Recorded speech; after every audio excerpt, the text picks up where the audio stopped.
ये जो पूरा श्लोक है, ये अगर आप देख लें तो आपको आश्चर्य लगेगा। अहिंसा परमो धर्मा कहकर के हमें नपुंसक बनाने का काम किया गया है। और इसलिए मुट्ठी भर यवन आए, कश्मीर से घुसे और सोमनाथ तक चले गए, और हमने अहिंसा परमो धर्मा कहकर के ने लूटपाट करके वापस भी भेज दिया। काश ये पूरा श्लोक पढ़ाया गया होता, अहिंसा परमो धर्मा धर्म हिंसा तथैव च, अर्थात अहिंसा परम धर्म है, लेकिन धर्म के लिए हिंसा इससे भी ज्यादा श्रेष्ठ है। लेकिन ये धर्म है क्या? क्या कोई उपासना पद्धति धर्म है? अगर उपासना पद्धति धर्म होता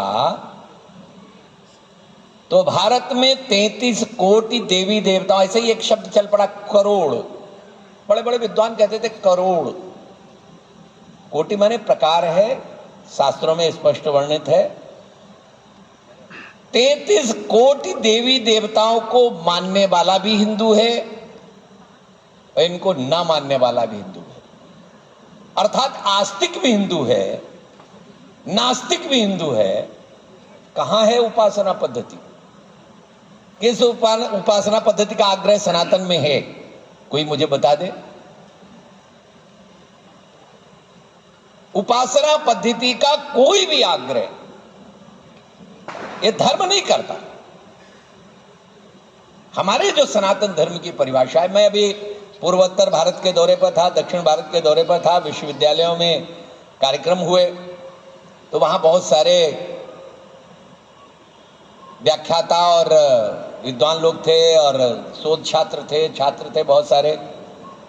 तो मैंने एक वहां पर प्रश्न किया सबके सामने, मैं यहां भी आपके बीच में वो प्रश्न रखता हूं, तो सहज रूप से आपको धर्म और संप्रदाय समझ में आएगा।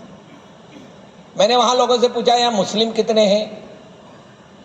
तो वहां पर कुछ बच्चों ने हाथ उठाया, कुछ प्रोफेसर ने हाथ उठाया। मैंने कहा कृपा करके खड़े हो जाइए। वो खड़े हो गए। मैंने कहा ये बताइए इस्लाम की स्थापना किसने की? बोले मोहम्मद साहब ने। कब की? बोले 1400 इतने वर्ष पहले। मैंने कहा आपकी पवित्र किताब का नाम? बोले कुरान। आपका जिसको आप पूछते हैं उसका नाम? बोले अल्लाह। और जिसने इस पंथ को शुरू किया उसका नाम? बोले मोहम्मद साहब। मैंने अच्छा अब एक बात बता दो कि अगर कोई व्यक्ति कुरान को ना माने, अल्लाह को ना माने, तो उसको क्या कहा जाता है? उन्होंने कहा काफिर। माने जो इसको नहीं माने वो काफिर। क्या इसको ना मानने वाला कोई मुसलमान हो सकता है क्या? तो उन्होंने कहा नहीं हो सकता। ऐसे ही ईसाइयों से मैंने पूछा, मैंने ईसाई कितने? तो बहुत लोग थे, उन्होंने हाथ उठाए। मैंने कहा बताओ भैया कब शुरू हुआ? उन्होंने कहा 2000 इतने वर्ष पहले। किसने किया? ईसा मसीह साहब ने किया। पवित्र किताब बाइबल। अच्छा इनको ना मानो तो क्या ईसाई हो सकता? बोले नहीं हो सकता। मैंने फिर प्रश्न किया। मैंने कहा अच्छा यहाँ सारे प्रोफेसर जितने बैठे हैं उनसे भी मैं प्रश्न करता हूं, सनातन किसने प्रारंभ किया और कब प्रारंभ हुआ? है किसी के पास उत्तर? सनातन कब प्रारंभ हुआ, किसने प्रारंभ किया, ये उत्तर सारी दुनिया के पास नहीं है। उत्तर है शास्त्रों के पास कि जिस समय भगवान ने तय किया एको हम बहुश्यामी, मैं अकेला हूं अनेक हो जाऊं, और उसी समय जब सृष्टि की रचना की गई तो सृष्टि के साथ जो शाश्वत रूप से प्रकृतिस्थ जो नैसर्गिक नियम पैदा हुए उसी को सनातन कहा गया। अर्थात भगवान के द्वारा जो मानवीय जीवन मूल्यों की रचना हुई, जो नैसर्गिक मूल्यों की रचना हुई, उसको ही यह सनातन कहा गया। मैं अक्सर एक मजाक करता हूं कि भैया अगर किसी के पिताश्री का पता करना है तो उसका बेटे का और पिता का दोनों का डीएनए टेस्ट करना पड़ेगा ना। अभी एक घटना घटी थी इस देश के अंदर, बेटा कह रहा था कि मेरा बाप ये है, बाप कह रहा था कि मैं नहीं इसका बाप हूं। इसके बाद सर्वोच्च न्यायालय ने हस्तक्षेप किया और उसका डीएनए टेस्ट हुआ तो वही पिताश्री निकले। आपको याद आ गया होगा घटना। अब ये बताइए, अगर आपको धर्म का डीएनए करना है तो क्या इंग्लैंड में जाकर के करोगे? धर्म शब्द का डीएनए अगर करना है तो अमेरिका, फ्रांस, ईरान, तुरान कहीं भी नहीं जाना पड़ेगा। आपको भारत की धरती पर आना पड़ेगा और भारत की धरती में भी आकर के आपको संस्कृत वाङ्मय में जाना पड़ेगा, जहां शब्दों का निर्माण हुआ। ये शब्द बना धर्म, धर्म धातु में मन प्रत्यय लगा करके यह धर्म शब्द की उत्पत्ति हुई और उसके बाकायदा अर्थ हैं। धार्यते इत्याहु धर्म, धर्म विहीना पशु समाना, धर्मो रक्षते रक्षिता। धर्म यह उपासना पद्धति नहीं है और इसलिए दुनिया के अंदर कोई भी धर्म नहीं है। जितने भी दुनिया के अंदर विचारधाराएं हैं ये सारे सारे संप्रदाय हैं, पंथ हैं, रिलीजन हैं, ये धर्म नहीं है। दुनिया के अंदर एकमात्र धर्म है जिसका नाम है सनातन धर्म, और दूसरा धर्म नहीं, क्योंकि धर्म तो शब्द हमने बनाया। तो डीएनए तो यहां से करोगे ना, तब समझ में आएगा। चाहे शाक्त हो, चाहे वैष्णव हो, चाहे लिंगायत हो, चाहे सिख हो, बौद्ध हो, जैन हो, ये अलग अलग उपासना पद्धति सनातन धर्म में है।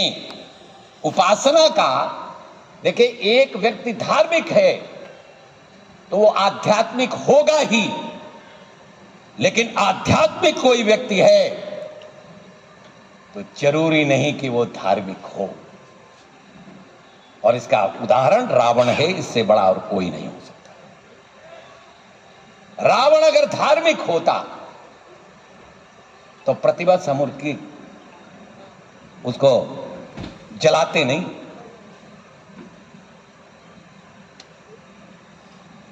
धर्म, अरे कितना वर्षा अनुपस तपश्चर्या करके जिसने भगवान शंकर को प्रसन्न कर लिया, ऐसा आध्यात्मिक महान व्यक्तित्व का ज्ञानी प्रकांड विद्वान, यह रावण कभी भी धार्मिक नहीं माना गया। इसलिए आवश्यक नहीं कि आवश्यक नहीं कि आध्यात्मिक व्यक्ति धार्मिक हो, लेकिन यह आवश्यक है अगर वो धार्मिक है तो निश्चित रूप से आध्यात्मिक होगा ही। और इसीलिए हमारे ऋषियों ने कहा मनुर्भव, मनुष्य बन जाओ। और मनुष्य के लिए उन्होंने एक मापदंड दिया है, बैरोमीटर दिया। उन्होंने कहा क्या है धर्म की परिभाषा? उन्होंने कहा धृतीय धैर्य, क्षमा, दम, अस्तेयम चोरी न करना, शौचम पवित्रता, अंदर बाहर की पवित्रता, इंद्रिय निग्रह, ये धृतीय क्षमा, दमो, अस्तेयम, शौचम, इंद्रिय निग्रह, धी विद्या, सत्य, क्रोधो, दशकम धर्म लक्षणम। ये है धर्म।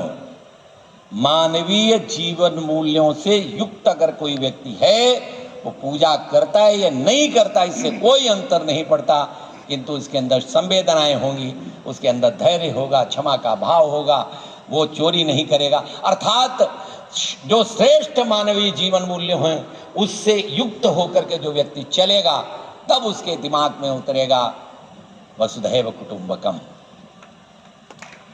तब उसके दिमाग में आएगा सर्वे भवन्तु सुखिनः,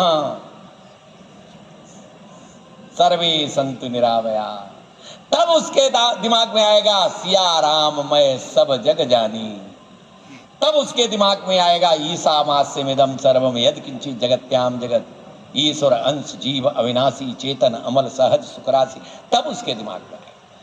तब वो मन में उसके आएगा आत्मवत सर्वभूतेषु, तब उसके दिमाग में आएगा कि ये जितनी प्रकृति है, जितनी भी दुनिया के अंदर सृष्टि है, इस सृष्टि के अंदर भी वही है जो हमारे अंदर है, यत् पिंडे तत् ब्रह्मांडे। ये भाव दुनिया में कहीं और है क्या? दुनिया की किसी विचारधारा में है क्या? दुनिया की किसी भी विचारधारा में यह नहीं है। आज एक ही संप्रदाय के लोग एक देश में रहते हैं, लेकिन वहां शांति नहीं है मेरे मित्रों। लगातार युद्ध चल रहा है। हमारी इसी भावना, इस धर्म, हम धार्मिक हैं, हम सनातनी हैं, इसलिए आज तक हमने तलवार लेकर के अपने धर्म को कहीं भी प्रचारित नहीं किया, प्रसारित नहीं किया। हमने तो मानवीय जीवन मूल्यों को धारण करते जिसने किया उसी को भगवान माना, और जो मानवीय जीवन मूल्यों से युक्त नहीं हुआ उसे हमने रावण माना, उसे हमने राक्षस माना, उसको हमने असुर माना। यह हमारी विचारधारा, और इसलिए यही विचारधारा एकमात्र है जो दुनिया में शांति ला सकती है। भारत, जैसे अभी बात करते हुए कहा, भा माने प्रकाश, ज्ञान, रत माने रमा हुआ।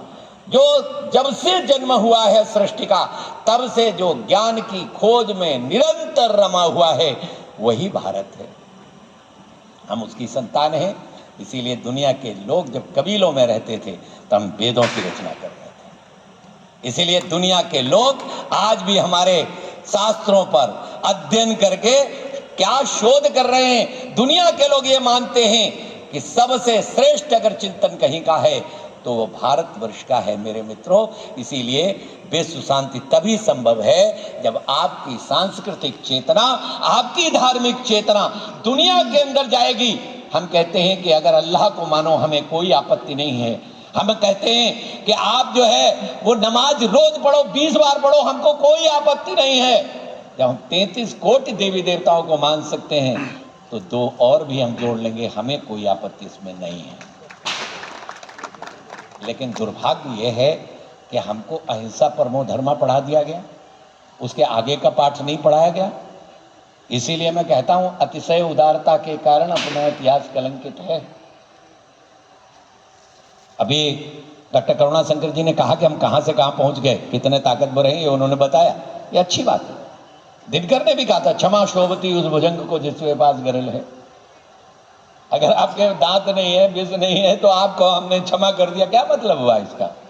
अरे भाई, हम शक्तिमान हैं, इसके बाद भी हम क्षमा कर रहे हैं क्योंकि हम मानव हैं, क्योंकि हम ऋषियों की संतानें हैं, और इसलिए सबका कल्याण ये मेरा भाव है।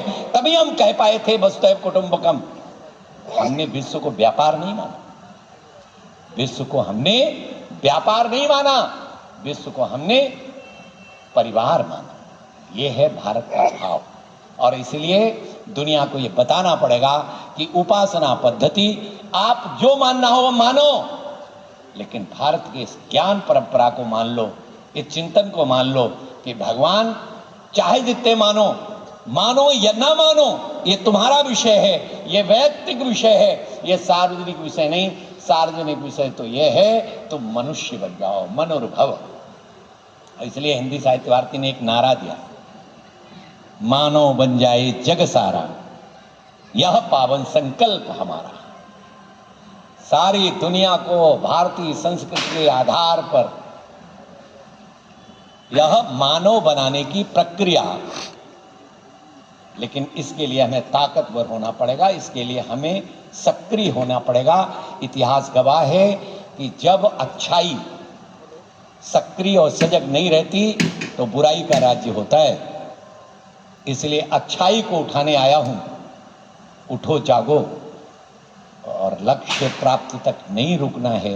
ये भाव मन के अंदर समाहित करके ये विद्वान, पता चला कि जितने भी सचिन कपाट जी बैठते होंगे, मैं घूमने जाता हूँ सुबह, तो बहुत सारे सेवा निवृत्त लोग मेरे आसपास घूमते हैं।